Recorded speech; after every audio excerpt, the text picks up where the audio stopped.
평범한 직장인들이 간절히 기다리는 것은 퇴근 시간입니다. 눈치 보며 또 힘든 일을 한다는 게 너무 고달프고 지쳐 저녁 퇴근 시간이 오기만을 기다리는 것입니다. 그런데 욥은 저녁이 되어도 쉴 수가 없습니다. 대개 병은 밤중에 더욱 터지기 때문입니다. 여러분, 아파서 잠 못 드는 고통이란 너무 잔인할 정도입니다. 그래서 욥은 7장 4절 5절에 이렇게 고백합니다. 내가 누울 때면 말하기를 언제나 일어날까, 언제나 밤이 갈까 하며 새벽까지 이리 뒤척 저리 뒤척 하는구나. 내 살에는 구더기와 흙덩이가 의복처럼 입혀졌고 내 피부는 굳어졌다가 터지는구나. 욥은 지금 아프고 열나고 몸에는 이곳저곳 상처들이 굳었다가 다시 골마 터지고 욕창으로 인해 구더기가 생길 정도입니다. 게다가 잠이라도 자면 좋겠는데 심한 불면으로 밤새 뒤척입니다. 욥의 소망은 평범한 직장인 같은 퇴근 시간이 아니요, 이 고통의 밤이 언제 지나서 아침이 올까입니다. 아침이 되면 그제서야 조금 잠이 오고 몸도 조금 좋아지니까요.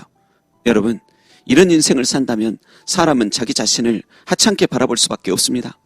그래서 7절에는 이렇게 고백합니다. 나의 눈이 다시는 행복을 보지 못하리이다. 이제는 무슨 기적 같은 일이 생긴다 해도 더 이상 행복은 안 올 것만 같습니다. 그냥 이대로 세상을 떠났으면 좋겠다는 생각뿐입니다. 몸만 아픈 게 아닌 그 마음도 엉망이 된 것입니다. 그래서 11절에는 저 불평 좀 할게요 하며 하나님 앞에 그 마음의 괴로움을 토설합니다. 그런즉 내가 내 입을 금하지 아니하고 내 영혼의 아픔 때문에 말하며 내 마음의 괴로움 때문에 불평하리이다. 그러면서 하나님께 불평하기를 제가 바다 괴물입니까? 하며 울부짖듯 한탄합니다. 여기에서 바다 괴물은 욥기 3장과 41장에 등장하는 리오야단을 뜻합니다. 한마디로 제가 사단 같은 괴물입니까? 악의 화신입니까? 우주와 인간의 질서에 위협을 가하는 그런 존재입니까? 저는 그런 존재가 아니지 않습니까? 그런데 왜 저를 이렇게까지 힘들게 하십니까? 그런 말인 것입니다. 욥은 원래 이렇게까지 불평하는 사람이 아닙니다. 욥기 1장에 보면 그 지독한 슬픔의 날에 주신 이도 여호와시요 거두신 이도 여호와시오니 여호와의 이름이 찬송을 받으실지니이다 신앙 고백을 하고 모든 일에 범죄하지 아니하고 하나님을 향하여 원망하지 아니했다고 말씀합니다. 그런데 그런 욥도 이제 제가 바다 괴물입니까? 혹시 제가 사탄이라도 이렇게까지 고통스럽게는 안 하실 것 같습니다 하며 그 마음이 폭발한 것입니다. 그리고 14절에도 계속 불평합니다. 주께서 꿈으로 나를 놀라게 하시고 환상으로 나를 두렵게 하시나이다. 주여, 고통의 밤을 보내고 겨우 잠이 들었더니 저 꿈속에서마저도 놀라고 두렵게 하십니다. 잠이라도 자면서 쉼을 얻고 싶은데 꿈속에서까지 압박하시고 고통 주시면 어떡합니까? 그래서 심지어는 주께 이렇게 기도합니다. 이러므로 내 마음이 뼈를 깎는 고통을 겪느니 차라리 숨이 막히는 것과 죽는 것을 택하리이다. 내가 생명을 싫어하고 영원히 살기를 원하지 아니하오니 나를 놓으소서. 내 날은 헛것이니이다. 내가 이제 흙에 누우리니 주께서 나를 애써 찾으실지라도 내가 남아있지 아니하리이다. 제발 나 좀 놓아주소서. 이 생명 거두어 주소서. 이 마음이 마치 뼈를 깎는 것처럼 고통스럽습니다. 지금 제 우울함이 최상에 왔습니다. 너무 힘듭니다. 차라리 숨 막혀 죽게 하소서. 이 하찮은 생명, 이 아무것도 아닌 생명 왜 이렇게 살려두십니까? 여러분, 이것이 심한 우울증 환자들의 아픔입니다.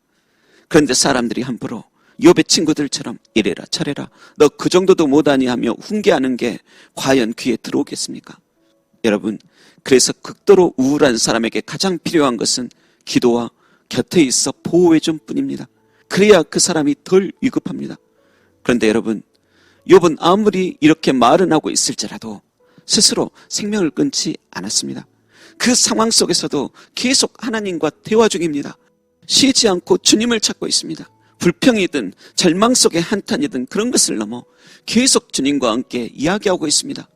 그런데 안타깝게도 동방의 의인이라 불리우던 신실한 욥이 이토록 주님과 대화를 시도하여도 하나님께서는 욥의 고난을 거두지 않으십니다. 욥만 그런 것이 아닙니다. 신약 성경의 상당수의 내용도 이러합니다. 하나님은 우리 예수님께서 이 고난의 잔을 거두어 주십시오라고 부탁할 때 단호히 거절하셨고, 예수님은 그 뒤로는 온전히 하나님의 고난에 그냥 참여해버리십니다. 신약의 수많은 교회들 역시 핍박받고 순교하고 억울함에 처하고 가난해지고 눈물 나고 있어도 그들에게 고난을 금방 제하여 버리시지 않으셨습니다. 그들이 뭘 그리 잘못했다고 그러신 게 아닙니다. 참 이상하게 고난을 계속 허락하고 계십니다. 그런데 여러분, 우리의 생각에는 왜 이렇게 고난을 끝내 풀어주지 않으실까 하여도 예수님의 고난으로 인해 인류가 구원되었고 교회들의 고난으로 인해 교회는 더욱 순결하고 신실한 빛들이 되어갔으며 욥의 고난 역시 과거, 현재, 미래 고통 중에 있는 성도들이 욥의 고난을 묵상하면서 동질감을 느끼게 되는 위로의 대명사가 되었다는 사실입니다. 여러분, 본문에 보면 욥은 마치 버려진 것 같아 보입니다. 그러나 버리신 것 같아도 주님 함께하고 계십니다. 예수님을 십자가에 버리신 것 같아도 하나님 아버지께서도 그 고난 속에 함께하사 하늘이 어두워질 정도로 하나님도 오셨듯이 우리의 고난 속에서도 주님 떠나신 것 같지만 실은 여전히 함께하시며 그 고난 속에서 하늘 보석을 만드십니다. 여러분, 세상 것은 가지고 갈 수 없으나 이 험한 세월, 이 슬픈 고난의 인생 속에서 주님과 함께 연단 거쳐 나오는 정금보다 빛나는 당신의 영혼은 천사들이 질투할 정도의 너무 아름다운 하늘 보석입니다. 기도하겠습니다. 하나님, 때로 지금의 내 자신이 바닥 괴물 같아도 실은 누구보다도 아름다운 하늘 보석처럼 바라보심을 믿습니다. 주여, 사랑하는 성도들, 고난의 불 속에서 정금처럼 나오는 놀라운 하나님의 자녀들 다 되게 하옵소서. 잠시 받은 환난의 작은 것으로 지극히 크고 영원한 영광의 중요한 것으로 우리에게 이루게 하신다는 그 말씀이 진정 모두에게 이루어지게 하옵소서. 감사드리며 고난과 영광의 본을 보이신 예수님의 이름으로 기도합니다. 아멘.